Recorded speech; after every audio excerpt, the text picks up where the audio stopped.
പത്തനംതിട്ടയിൽ new year ആഘോഷത്തിനിടെ പോലീസിന്റെ അതിക്രമമെന്ന് പരാതി. ഡിജെയുടെ ലാപ്ടോപ്പ് തകർത്തുവെന്നും ആക്ഷേപം.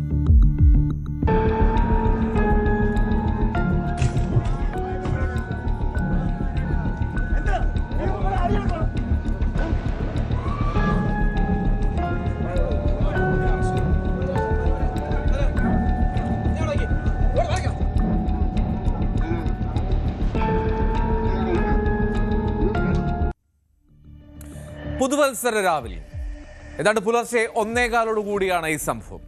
ആഘോഷത്തിനിടയിൽ പോലീസ് ഡിജെ കലാകാരനെ മർദ്ദിക്കുകയും ആ ലാപ്ടോപ്പ് തകർക്കുകയും ചെയ്തു എന്നാണ് പരാതി. ഏറെക്കുറെ ദൃശ്യങ്ങൾ കാണാനും സാധിക്കുന്നുണ്ട്. ഡിജെ കലാകാരൻ, അദ്ദേഹത്തിന്റെ പേര് അഭിറാം സുന്ദർ എന്നാണ്. അദ്ദേഹത്തിന്റെ പരിപാടി നടക്കുന്നതിനിടയിലായിരുന്നു പോലീസിന്റെ ഇടപെടൽ. സംഘാടകരും പോലീസും തമ്മിൽ ആദ്യം ഒരു വാക്കേറ്റവും കയ്യാങ്കളിയും ഒക്കെ ഉണ്ടായി. തുടർന്നുള്ള സംഘർഷത്തിലാണ് പരിപാടിക്ക് ഉപയോഗിക്കുന്ന ഏതാണ്ട് 1 ലക്ഷം രൂപ വിലയുള്ള ലാപ്ടോപ്പ് പോലീസ് തകർക്കുന്നത്, ബലമായി മാറ്റുന്നത്.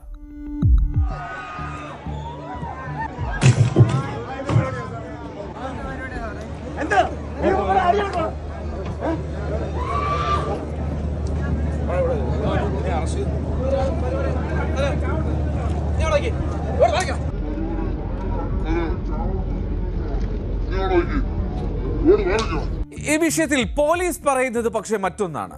ഞാൻ നേരത്തെ സൂചിപ്പിച്ചു, ഏതാണ്ട് 1:15 സമയത്താണ് ഈ സംഭവം എന്നാണ് പറയപ്പെടുന്നത്. രാത്രി 12 മണി വരെ മാത്രമാണ് ഗാനമേള നടത്താനുള്ള അനുമതി നൽകിയിരുന്നതെന്ന് പോലീസ് പറയുന്നു. പരിപാടി നിർത്തണമെന്ന് പോലീസ് പലതവണ ആവശ്യപ്പെട്ടു, പക്ഷേ അപ്പോഴും അത് തുടർന്നു. ഇതാണ് സംഘർഷത്തിന് കാരണമായത് എന്നാണ് പോലീസിന്റെ വിശദീകരണം. മാത്രമല്ല, ഡിജെ നടത്താൻ അനുമതി ഇല്ലായിരുന്നുവെന്നും പോലീസ് വിശദീകരിക്കുന്നുണ്ട്. എന്നാലും സംഭവം അത് വലിയ വിവാദമായിട്ടുണ്ട്. DGP ഇന്ന് മാധ്യമങ്ങൾക്ക് മുന്നിലെത്തി ഇക്കാര്യം ചോദിച്ചപ്പോൾ അന്വേഷണത്തിന് ഉത്തരവിട്ടു എന്നാണ് മറുപടി നൽകിയത്. എന്താണ് നടന്നതെന്ന് പരിശോധിക്കുമെന്നും വീഴ്ചയുണ്ടായിട്ടുണ്ടെങ്കിൽ ഉചിതമായ നടപടിയെടുക്കുമെന്നും DGP.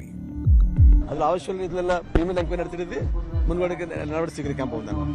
നമുക്ക് പുതുവർഷമായിട്ട് ഇത് ആൾമോസ്റ്റ് മോർ ദാൻ 1000 പ്രോഗ്രാംസ് സംസ്ഥാനം ഉണ്ടായിരുന്നു.